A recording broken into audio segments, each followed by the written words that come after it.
Hey everybody, I'm Carrie. I'm a high school art teacher in North Carolina, and I'm here to show you how to make a simple gratitude journal. I'm going to show you the steps, step by step, but this is what the journal looks like. It's very simple pamphlet stitch that you're going to be using with needle and thread. I feel like this is really ideal for middle schoolers and high schoolers, maybe even 4th and 5th graders. I just finished a workshop with some non-art faculty here at my school, and they loved making one of these. So gratitude, I don't really need to sell you on the benefits of gratitude. At my school, there's a real emphasis on gratitude as a means of reducing stress, and it also fits well into our social emotional learning curriculum. So I feel like this is a wonderful way for kids to put down their feelings, and it lends itself to creativity. It's very versatile. So let's get started. First of all, let me show you what kind of materials you're going to need. First of all, you're going to need some sort of cereal box or rigid paper for the cover, some sort of rigid material. You don't want something that's too thin, because we're going to be stitching with a needle and thread and you don't want it to tear through. I feel like cereal boxes and things like that are going to go in the recycling are perfect for kids to do if they're on distance learning. So have those kids dig out one of these, and this one is cut to be 10 inches by 7 inches, and that's because we want our final journal to be 5 by 7. We're going to fold this to make the cover. So you can see here, this is twice as big. The final result is 5 inches by 7 inches. After the cereal box, you're going to need some paper. Right here I have just plain old drawing paper. I think this one is about 90-pound drawing paper, and it's stiff enough so that the paper is not going to tear when you use a needle and thread with it. I noticed I was trying some graph paper, and it was tearing through as I worked with it. But anything that's heavy enough to hold up to a needle and thread can be used for this. So have your kids think creatively, whatever they have at home. Next, we're going to need an awl. I know that most people don't have an awl lying around their house. So if you don't, you can use a simple hammer and nail. Next, you're going to need some glue. You're going to need a utility knife. In this case, I use my paper cutter, but if kids cannot use a knife to cut, they can also use scissors. Also, I have a bone folder here, but you don't have to have a bone folder. If you don't have one, you can use the handle of your scissors to make that really nice crease that we're going to need for our books. We're also going to need a needle and thread. I have an embroidery needle here, but any kind of heavy-duty sewing needle will work, even a bookbinding needle if you happen to have those. And this thread is waxed. It is bookbinding thread, but you certainly don't have to use that. Embroidery thread will work, or any kind of heavy sewing thread will also do the trick. Now, let's get started. I'm going to make my cover first, and because I don't necessarily want my cover to be a cereal advertisement, I'm going to make a monoprint to cover this so that it's a nice pretty cover. And in this case, I'm going to be using the gel printing plate, which is really versatile. If you've never used one of these before, you'll find that it's really easy and fun, and kids have a lot of options with this. So I'm going to start, here's my gel plate. I'm going to start by adding a few drops of acrylic paint to this. If you don't want to use a gel printing plate, or if you don't happen to have one, you can definitely use colored pencils, crayon resist techniques. You could use finger painting. They could use anything really, paint, ink, markers, whatever, to make a cover for their journal. I happen to be working with some Art 1 students right now who are learning about color theory, and so I would easily lump this activity into choosing a color scheme. So I've got kind of an analogous color scheme going here. I just want to spread out my ink and make sure the gel plate is covered completely. A little paint goes a long way. I'm going to use my first piece of paper here, which is just a regular size sheet of paper, probably 9 by 12. I'm going to cut this down later. I'm going to place it down and I'm just going to press and rub to make sure that that print transfers onto my paper really well.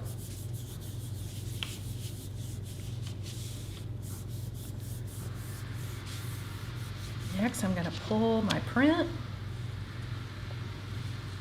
carefully away. And this is what I've got.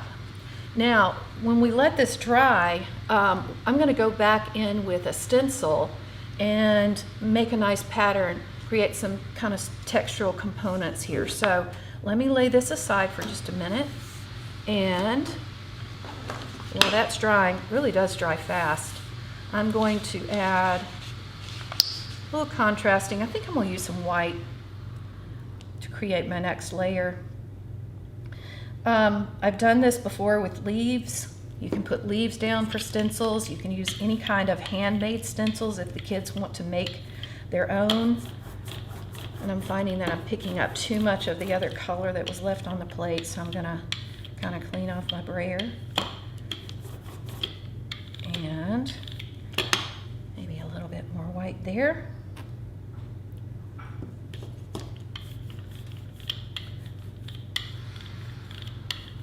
And instead of using leaves, this time I'm just gonna use one of my trusty stencils. This one is kind of a over-under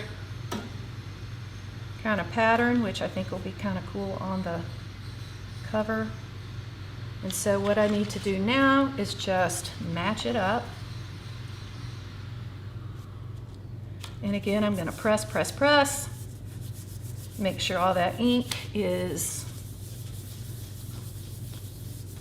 going where it's supposed to go.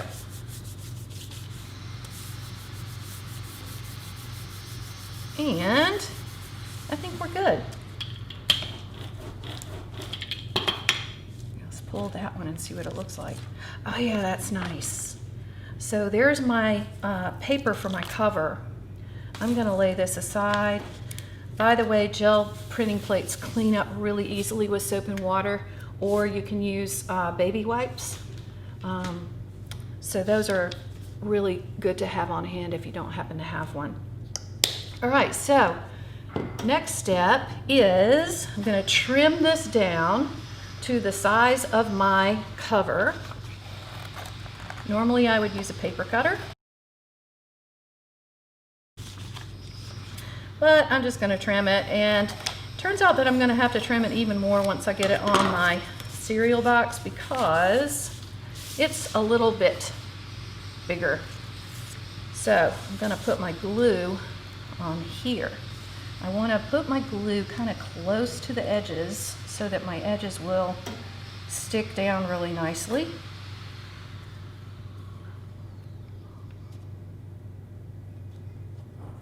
I find that once I make a journal like this, I can use it for trips. I can use it just to keep it in my car for notes or lists that I need to make. But I think being intentional about gratitude and recording things when you notice them is an essential part of recognizing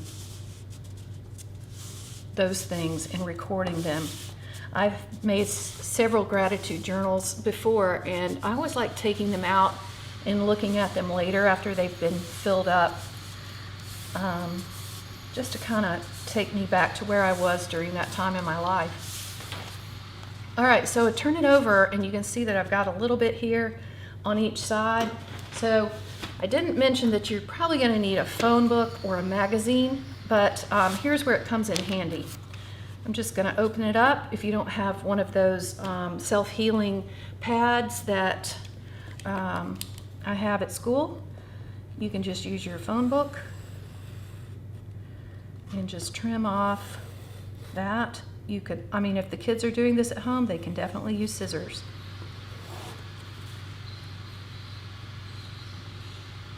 Okay, that's not perfect, but I'm moving on. Whoop.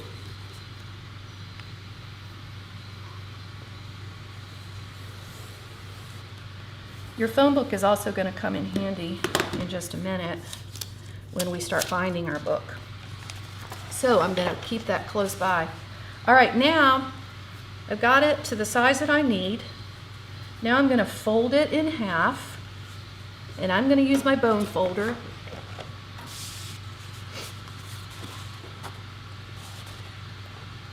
And I'm going to start in the middle, in the center, and kind of work my way to the edges, like that, and like that, to get a nice, good crease on this.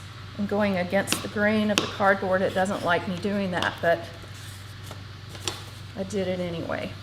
All right, here we go. So there's your cover. That's done. Now all you have to do is fold the paper. Now the paper that goes inside your journal, you're going to want to cut that a little bit smaller than the actual size of the cover. Again, the cover is 10 inches by 7 inches because we have a 5 by 7 inch book. So I cut my paper about 1/4 to 1/2 inch shorter on 2 sides. So I've got like 9 1/4 inches by 9 1/4 inches by 6 3/4 inches for my paper. It doesn't have to be precise, but you do want it to be smaller because when it's folded, it's going to be forced closer to the edge of the cover, and you don't want the paper to be showing from the front of the cover. You want it to be inside. So I'm going to put that aside for now, and I'm going to use my bone folder or my scissors. I'll do it this way this time.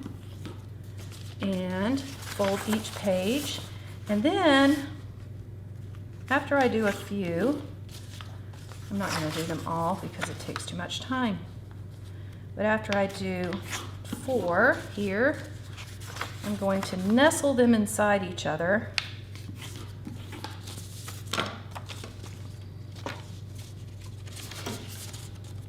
Open them up. And they're stacked this way. So you've got a little folio. They're all stacked together. And then you can see when I line that up and I close it, they're not going to be forced out of the edge. Okay, now back to the phone book. What this does, it allows your the spine of your journal to rest within that spine of this book so that you can punch your holes. Normally I just eyeball it. I'm going to draw 4 dots because I'm going to do 4 holes in my book. I'm just eyeballing it. You can definitely work out a system where the kids are measuring, but you can see my 4 there.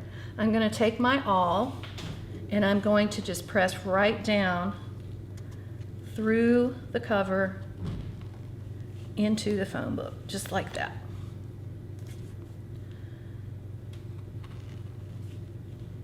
That's 2. That's 3. And last but not least, number 4, just making sure these holes are going to be big enough for my giant needle. And they are. Next is your needle and thread. The best rule of thumb is to use a piece of thread that is about 3 times the height of your book. I always like to give it a little extra just in case, and you'll see why in just a minute. Next step is sewing. So I'm going to start on the second hole here. I'm not starting on the first, I'm starting on the second hole. And I'm going to start by placing my needle on the outside of the book going in.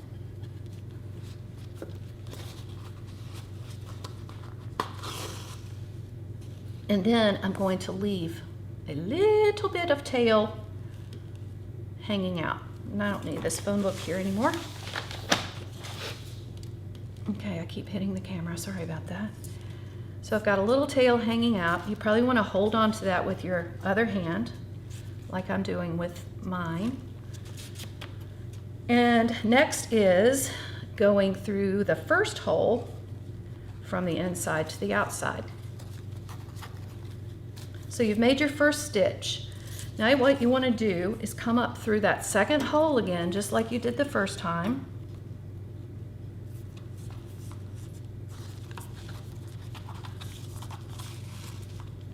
And now you want to kind of make sure it's tight. So you see that this is a little bit loose. You want to tighten that. And as you keep stitching, you'll see that it becomes tighter, but each time you make a little stitch, you need to kind of tug it to make sure that it's tight enough. Next one is going down through the third from inside to outside.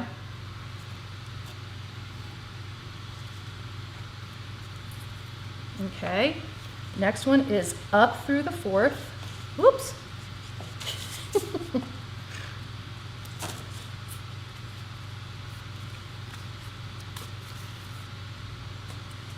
And like I said, I keep checking it just to make sure it's tight, because you don't want your pages, you know, moving all around.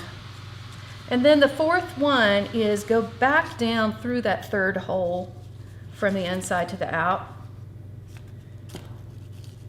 And that's it. All you got to do now is tie a knot. So flip your book over and you'll see, here's my original tail that I had hanging off, and here's the end of my thread. And I'm going to go ahead and just trim this a little shorter so it'll be easier to manage. And then I'm going to tie a knot, and I like to tie a square knot.